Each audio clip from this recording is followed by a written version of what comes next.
દાંતા તાલુકાના વિકાસને વેગ આપવા માટે ₹5 કરોડના ખર્ચે નવા તાલુકા ભવનનું નિર્માણ કરવામાં આવશે, જેનું ખાતમુહૂર્ત કરવામાં આવ્યું હતું। કાર્યક્રમમાં મંત્રી કમલેશભાઈ પટેલ સહિતના આગેવાનો ઉપસ્થિત રહ્યા હતા। નવા તાલુકા ભવનનું બાંધકામ 1 વર્ષમાં પૂર્ણ કરવાનો લક્ષ્યાંક નક્કી કરવામાં આવ્યો છે।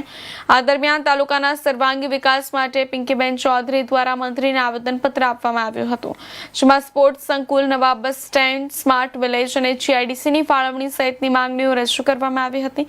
આદિવાસી સમાજના વિકાસ માટે ક્રાફ્ટ કેન્દ્ર શરૂ કરવાની પણ માંગ કરવામાં આવી હતી। દાંતા તાલુકાના વિકાસને લગતી અન્ય વિવિધ માંગણીઓ અંગે પણ રજૂઆત કરવામાં આવી હતી।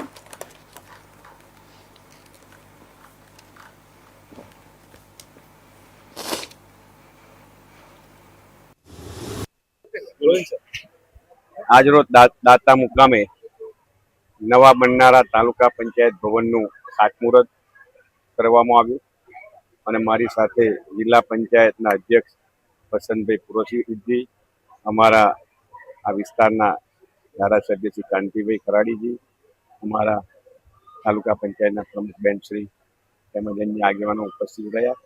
તાલુકા પંચાયત દાતાના આ ભવનનું ખાતમુહૂર્ત થયું છે અને આ ભવન આ વિસ્તારના જનકલ્યાણની યોજનાઓ માટે, જનજનની સુખાકારી માટે કામ કરતું થાય એની ચિંતા આદરણીય પ્રધાનમંત્રી અને આદરણીય મુખ્યમંત્રી કરી રહ્યા છે। ત્યારે આ ભવનનું જલ્દીથી જલ્દી નિર્માણ થઈ અને ટૂંક સમયે આવતા વર્ષે ઓગસ્ટ મહિનામાં શરૂ થઈ જાય। આજે ખાતમુહૂર્ત છે તો લોકાર્પણ પણ જલ્દીથી થાય એની ચિંતા કરી છે મુખ્યમંત્રીશ્રીએ।